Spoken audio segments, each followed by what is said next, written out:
Yo, what's up guys, welcome back. So RB, new archetype for the TCG, so TCG exclusives, similar to, for example, Mitsurugi. As you know, always two waves, I guess, so this is the first wave of support, and then, the next core set, 3 months from now, they should be getting their second wave, and there's potential, there is definitely potential. So rank 3, I have like Burning Abyss vibes again. 3 new monsters, a solid field spell, an emergency teleport from the extra deck, a couple of links as well, but the question or the reason why this deck has potential, and probably in the future, so Birth Machines, is they have some fantastic support cards. For example, probably one of the best, if not the best card, is the field spell. Again, Konami knows how to make, an archetype good. Looking at the field spell, upon activation, it searches. So, very similar to Invocation, so it searches any card. So that's already fantastic. Eventually, they also have an emergency teleport, but I'm not so sure about that, because that one hearts locks you into machine types for the rest of the entire turn, so from the extra deck. Low attack, right, 1500 or less. And that's kind of awkward, so that makes it hard to combine it with other archetypes. So it's maybe a 1 or 2 of.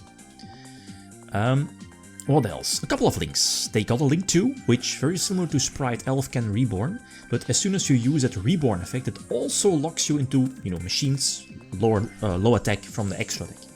Which is fine, because Sprite Elf effect of the new machine link 2, that only locks you as soon as you use the effect. So you could spam K9, for example, and then after that go for the link 2 play.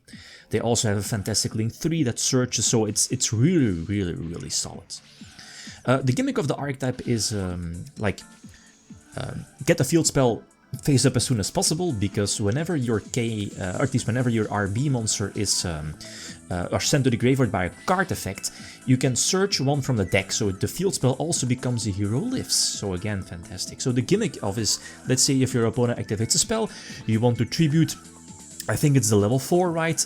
And then, because it's tributed, sent to the graveyard. This is level 3, it pops, right? So as you see, you can pop an opponent's monster, pop itself, and then do the field spell once per turn. Basically search another one from the deck.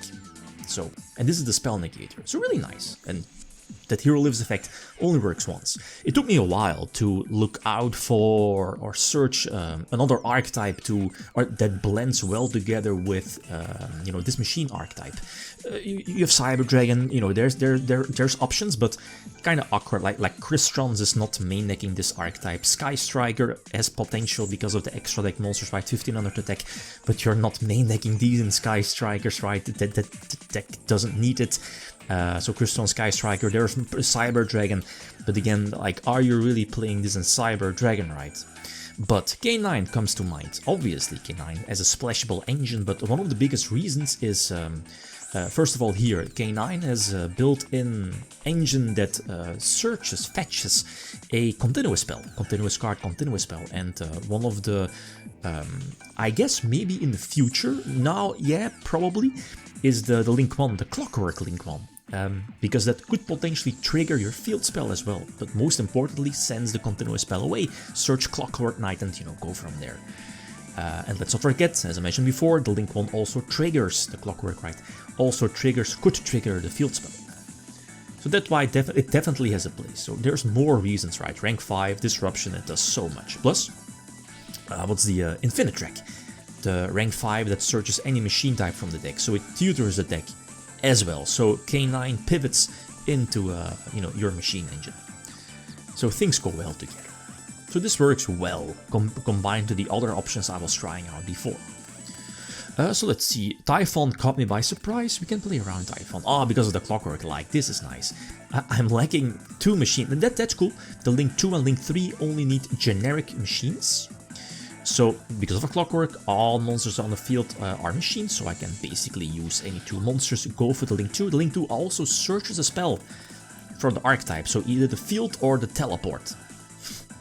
Pew! So it's a Sprite Elf that searches, basically. Insane. So, really good. But I feel, by playtesting this new archetype, I feel especially, this is only the first wave, they're definitely getting more support. But I feel, for me, when combining them with other archetypes, there are still fatal flaws.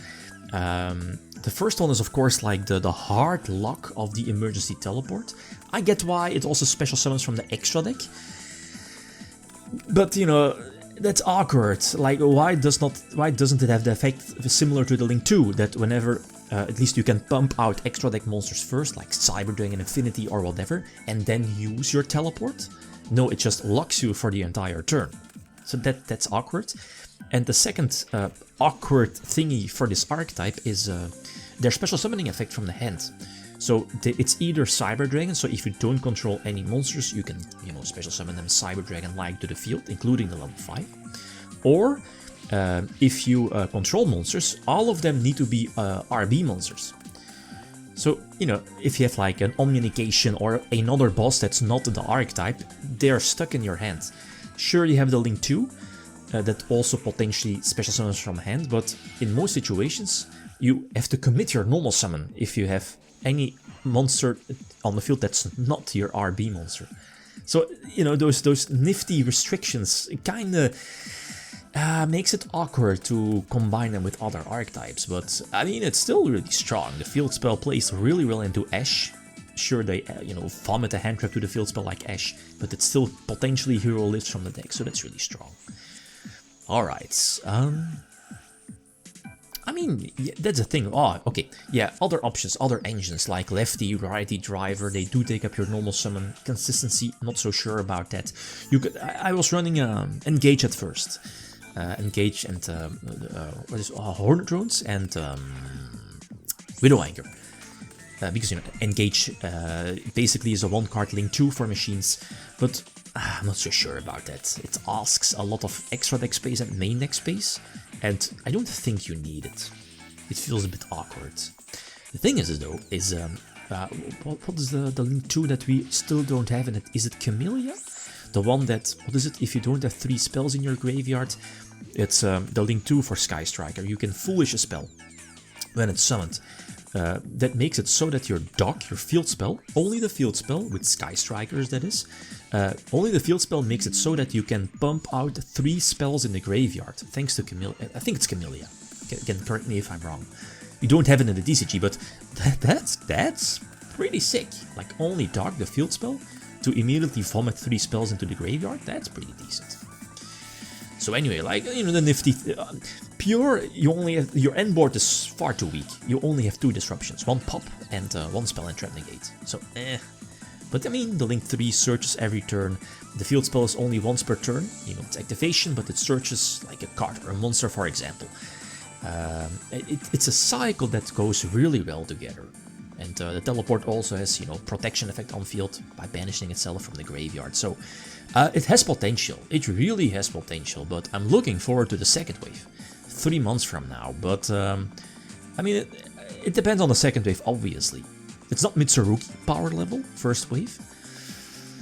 The restrictions are there, but, you know, looking forward to maybe a continuous spell, probably, you know, with Clockwork to get that going. But we'll see.